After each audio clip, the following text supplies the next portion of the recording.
Salvador Jesus Cristo.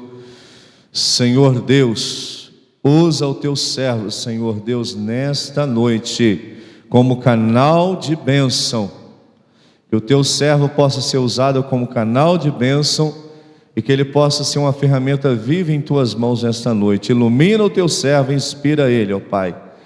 Pai, fale aos nossos corações, Pai, porque eu creio que quando o teu servo, ele vai abrir a tua palavra, ele vai ler e ele vai ser iluminado nesta noite. Usa o teu servo, Pai, nós oramos no nome santo do teu Filho amado Jesus Cristo. A ele toda a honra e toda a glória para todos sempre. Amém e amém. Boa noite, meus irmãos, a paz do Senhor Jesus, amém?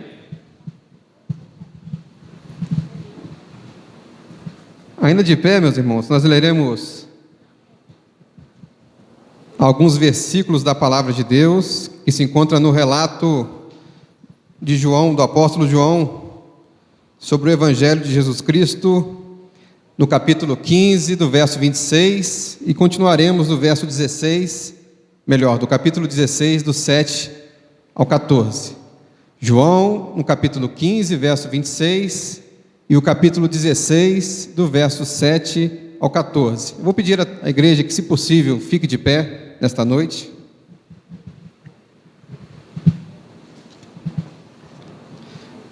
Enquanto os irmãos procuram este versículo, mais uma vez é uma gratidão, eu agradeço à igreja por dar esta oportunidade de poder falar da palavra do Senhor, de poder relatar as maravilhas do Senhor Jesus através da sua palavra.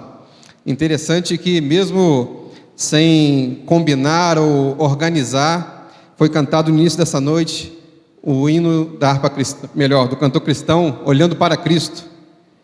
E a expressão olhando para Cristo fará todo sentido nessa mensagem. Se você entender o que proporciona olhar para Cristo, você entenderá toda essa mensagem. Amém, meus irmãos? Obrigado, irmão.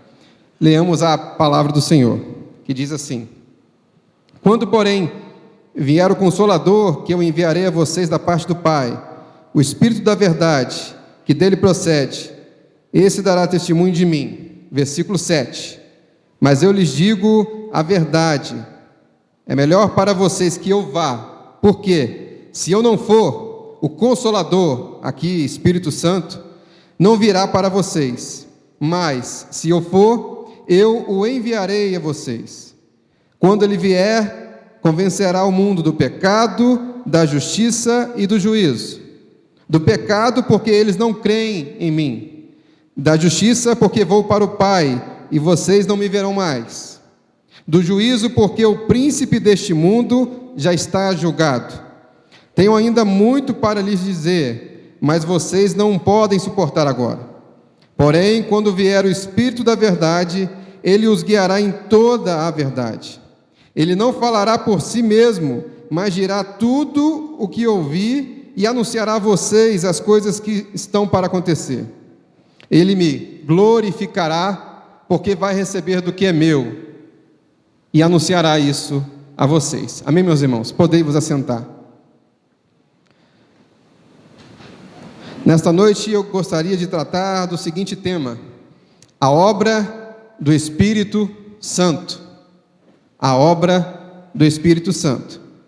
E eu queria iniciar nesta noite com uma figura que vocês estão vendo projetado na tela do projetor. A seguinte imagem, a figura do Cristo Redentor. Eu creio que todos aqui neste lugar já ouviram falar, conhecem esta imagem do Cristo Redentor. Ali está a foto do Cristo Redentor da cidade do Rio de Janeiro, talvez o primeiro Cristo Redentor construído no Brasil. Ele foi construído na década de 20, o ano de 1922. E no ano de 1923, o jornal O Batista criticou veementemente o fato de terem construído uma imagem de escultura, dizendo que esta imagem, além de tudo, o seu gasto era muito alto e talvez seria interessante gastar com ações sociais ou outras questões financeiras. Mas eu quero que os irmãos entendam e foquem nesta imagem do Cristo Redentor, para exemplificar talvez toda a mensagem desta noite. Talvez o que eu direi agora, neste momento, será o norte, o sentido desta mensagem.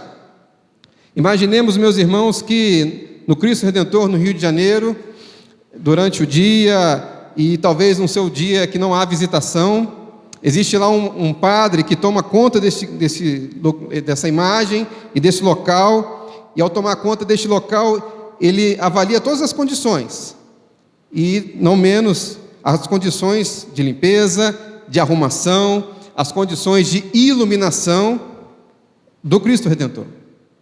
E ao fazer talvez uma vistoria durante o dia, e eu quero que os irmãos imaginem por volta do pôr do sol, no findar do dia, este padre, este reitor, como ele é chamado, ele vai passando e ao mesmo tempo ele se sente tocado ao ver a imagem de Jesus. Apesar de alguns criticarem se é ou não o Cristo Redentor, e até algumas igrejas ou denominações entendem que não se pode fazer imagem nenhuma, até imagem de desenho não se pode fazer para as crianças de Jesus, do Espírito Santo ou de Deus Pai. Mas esse homem, ao contemplar a imagem do Cristo Redentor, ele, com seu conhecimento teológico, ele começa a falar sobre Jesus e começa a dizer: olha, que coisa linda a sua obra vicária. Ele começa a usar tantos termos bonitos da teologia, a questão substitutiva de Jesus, e vai falando, e ao perceber que não percebe que ao seu lado está o seu José, um eletricista contratado para fazer toda a manutenção elétrica, obviamente, e está ouvindo esse declamar desse homem, dizendo sobre Jesus, obra vicária, substitutiva, etc, etc, tantos atributos teológicos bonitos, refinados. Aí o seu José, olhando para aquele senhor, fazendo a manutenção num holofote, que é uma lâmpada, que tem a intenção de apontar para uma estrutura maior, para que ela seja visível, ele olha para aquele padre e diz: olha, o que essa imagem faz ou deixa de fazer, eu não sei. Eu não sou muito religioso, mas eu sei o seguinte, que durante a noite, se eu não apontar, se eu não mantiver este holofote iluminado, ninguém na cidade do Rio de Janeiro poderá ver a imagem de Jesus. Conseguem compreender o que eu trouxe nesta ilustração inicial? A obra do Espírito Santo nada mais é do que o ministério do holofote, da lâmpada. D.I. Packer, um teólogo que faleceu recentemente, ele fala da seguinte maneira: o Espírito age como um holofote oculto, que focaliza a sua luz no Salvador, que é Jesus Cristo, fazendo-o resplandecer. Ou seja, o Espírito Santo tem um ministério do holofote.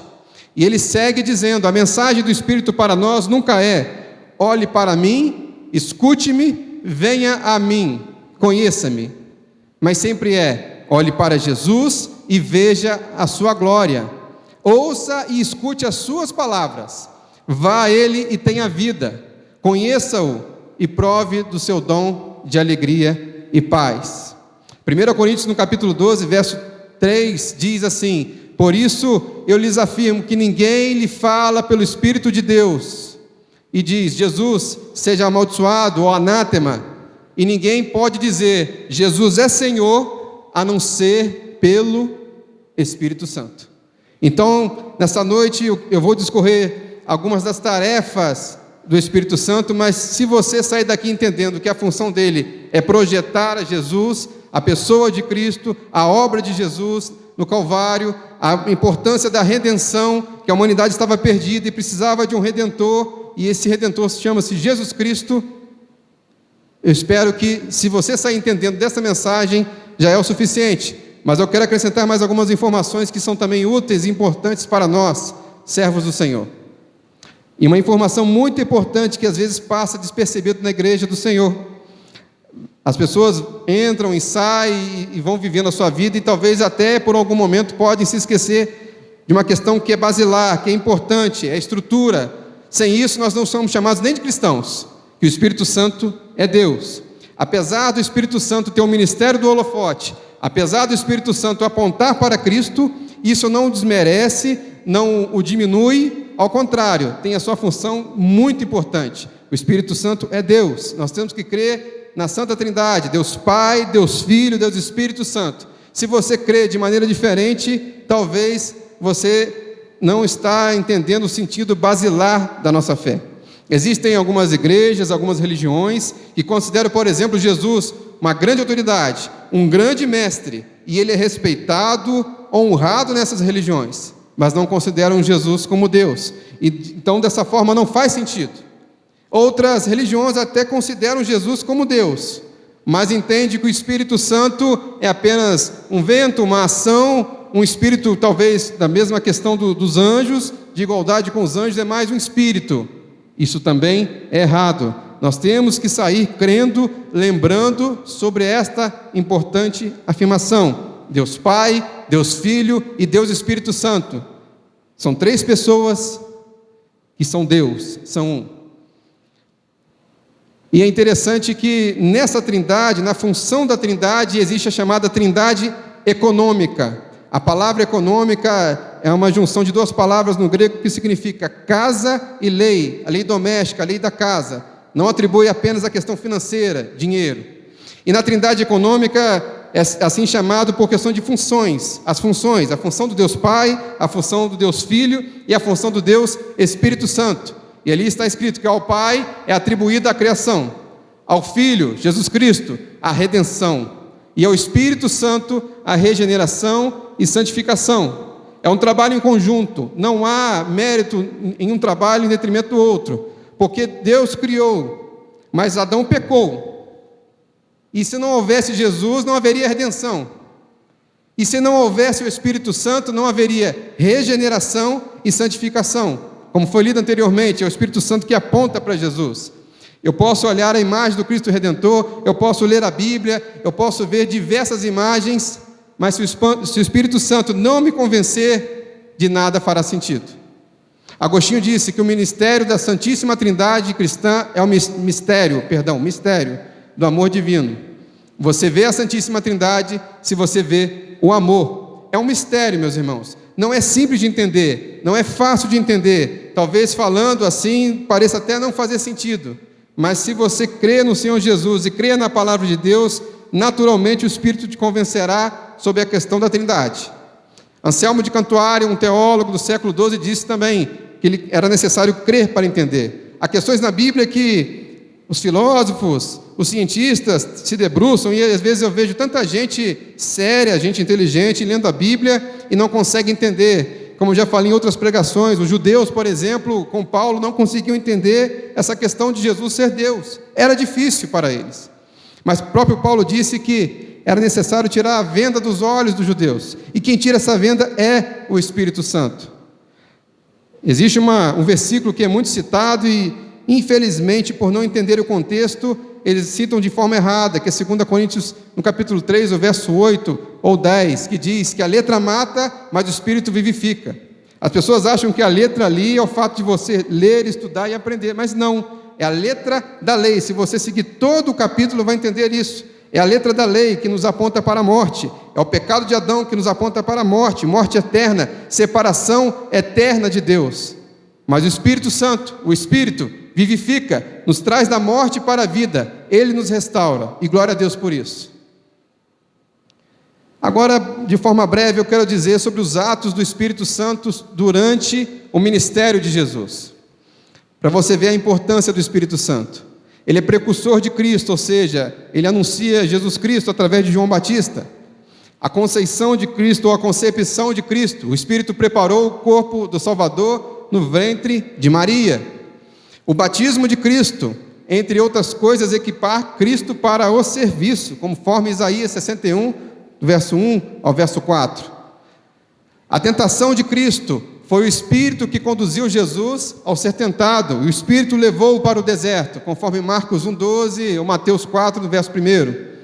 O serviço de Cristo, as obras e as palavras foram produzidas pelo poder do Espírito.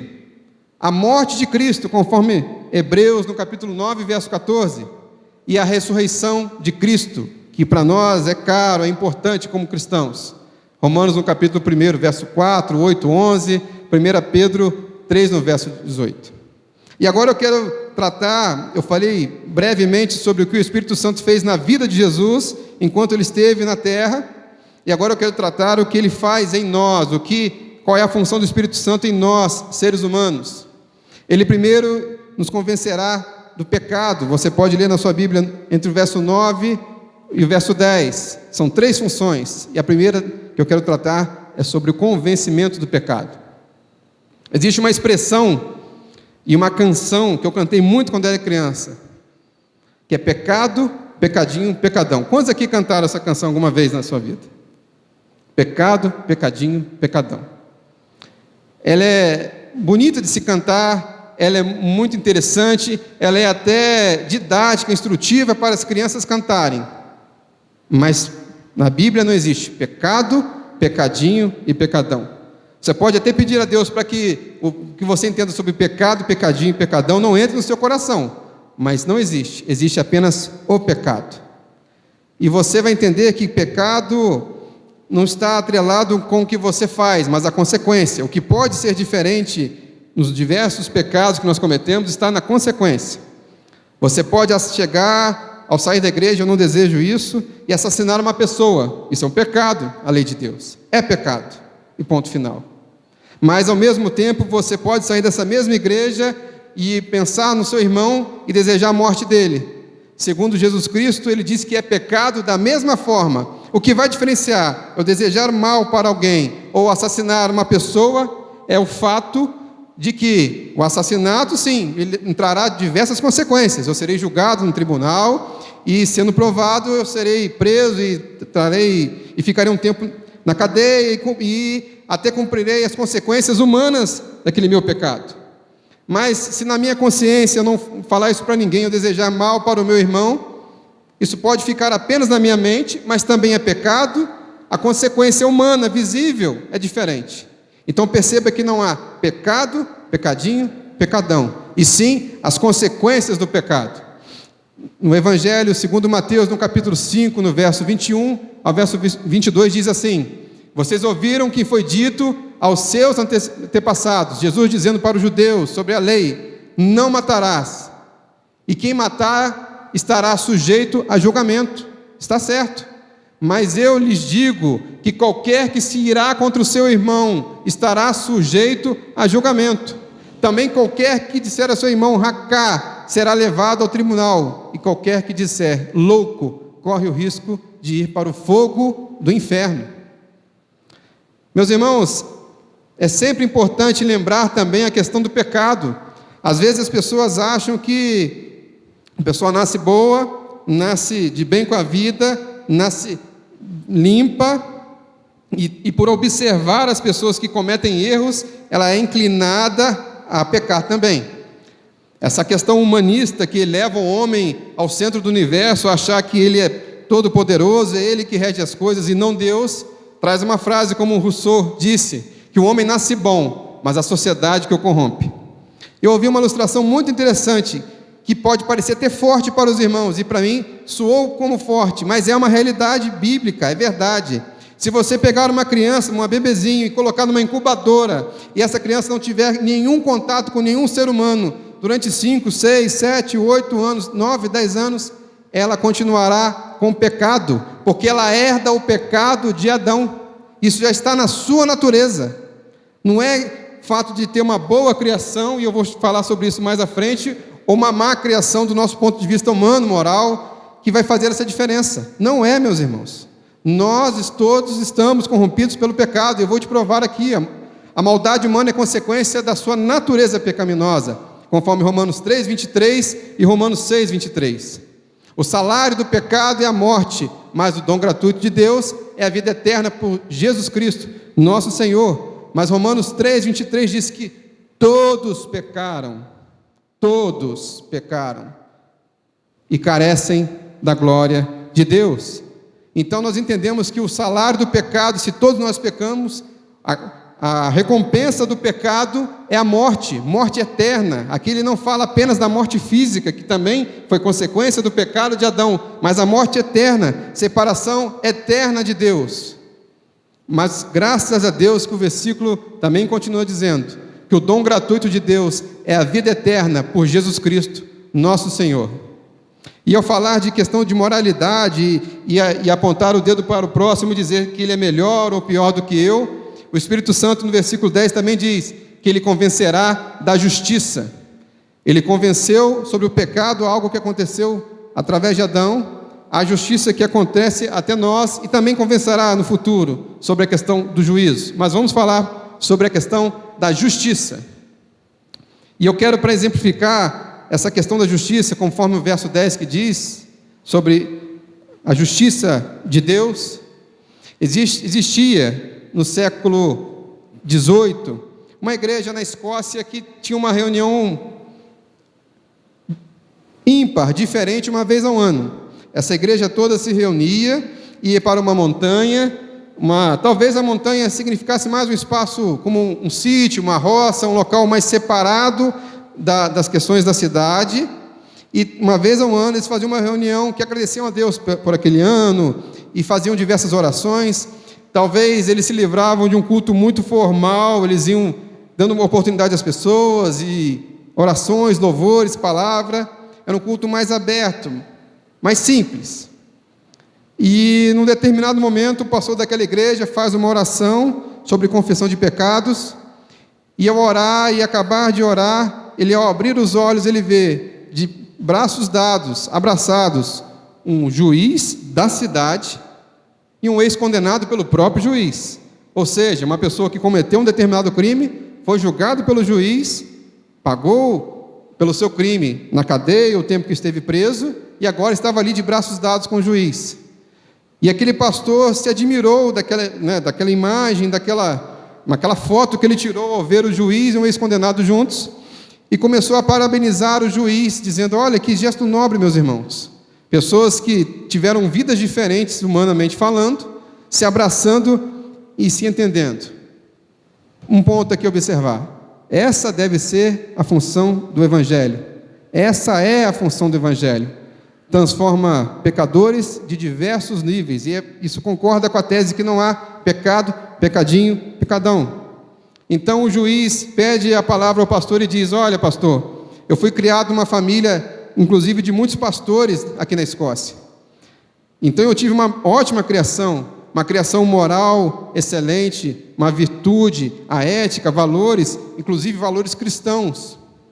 Mas eu nunca tinha parado para debruçar de fato na Bíblia Sagrada. Eu não conhecia a Bíblia, eu sempre ouvia a Bíblia na igreja e de outras pessoas, mas não tive um contato pleno com a Bíblia Sagrada. Então, ao ler a Bíblia e ao ler a palavra de Deus e meditar, entender profundamente, o Espírito Santo me convenceu disso, que eu não tinha diferença nenhuma em relação àquele ex-condenado, no que tange ao pecado. Às vezes, eu olhava para as pessoas que eu julgava, eu sentia pena, e olhava com um olhar superior de arrogância: olha lá, mais um condenado, e eu com essa vida moral toda correta, um juiz de direito. E eu percebi através da Bíblia que em nada faria diferença viver uma vida moralmente correta toda a minha vida, toda a minha existência, se eu não entendesse que era pecador e que precisava de Jesus de fato. Se isso não fosse fato na minha vida, talvez eu morreria, iria para o inferno, e esse ex-condenado que tinha confessado a Jesus como seu único e suficiente Salvador, iria para o céu. Então, meus irmãos, não são as boas obras ou a moral, uma vida correta que te leva ao céu. Isso é consequência da justificação. Isso é consequência da obra do Espírito Santo. É consequência. Existe na nossa humanidade, na religião, pessoas que acham que vão, por boas obras, ter acesso ao céu. Isso é um engano. A obra que nós temos é a obra meritória de Cristo. Ele que fez a obra, Ele que nos justifica, Ele que nos lava de todo o pecado. Então que nós saiamos nessa noite entendendo que a justiça humana, por mais excelente, por mais próxima da retidão, não é igual à justiça de Deus. Deus olha para todos nesta terra de forma igual, e enxerga todos como pecadores. Mas é a graça de Jesus, é a morte de Cristo na cruz, que faz toda a diferença, que iguala o juiz e o ex-condenado. Todos eles carecem de Jesus. Nós podemos entender que a justiça de Deus não é a justiça humana, O Espírito convencerá o homem da justiça, ou melhor, da justiça perfeita, Jesus Cristo. Talvez a causa mais justa neste mundo. Ele é aquele que cumpriu perfeitamente a lei de Deus, algo que nós nunca cumpriremos. Nunca cumpriremos toda a lei. Nós devemos buscar cumprir a lei, nós devemos andar em retidão, buscar olhar para Cristo, que Ele é sim a nossa imagem, como Paulo diz em 1 Coríntios 11, sede meus imitadores como eu sou de Cristo. Mas de fato nós não cumpriremos toda a lei. Jesus é um homem justo em meio à humanidade injusta. Ele é o caminho, a verdade e a vida, conforme João 14, verso 6. Ninguém vai ao Pai, senão por Ele, Jesus. O Espírito Santo visa nos apresentar a justiça perfeita, Cristo Jesus. Então, o Espírito Santo nos convence do pecado, nos mostra quem somos, mostra um espelho para nós e diz, olha, você é pecador, olhe para o espelho, você é pecador. Por mais que você entenda que é uma pessoa boa, correta, justa, você não é justo, você precisa de Jesus. E Ele apresenta que há uma justiça perfeita, e essa justiça perfeita chama-se Cristo Jesus. Também a função do Espírito Santo é convencer o homem do juízo. Meus irmãos, aqui vale uma mensagem muito interessante desse pastor chamado Jonathan Edwards. Ele pregou no século XVIII, ou talvez no século XVII, numa igreja nos Estados Unidos. Ele pegou o sermão, ele escreveu todo o sermão, ele simplesmente leu o sermão. Ele não gritou, não alterou o tom de voz, não fez nada, simplesmente leu o sermão. E o sermão dizia, o título do sermão, Pecadores nas mãos de um Deus irado. E eu quero trazer só um trechinho dessa mensagem, para que vocês possam entender o que ele falou naquele dia. O diabo está próximo a cair sobre os ímpios, para apoderar-se deles como coisa sua, no momento em que Deus o permitir. Eles lhe pertencem, suas almas encontram-se em seu poder e sobre o seu domínio. As Escrituras os apresentam como propriedade de Satanás. Os demônios os espreitam, estão sempre ao seu lado, à sua direita, esperando por eles como leões esfaimados e enfurecidos que vêm à presa, aguardando a hora de agarrá-la.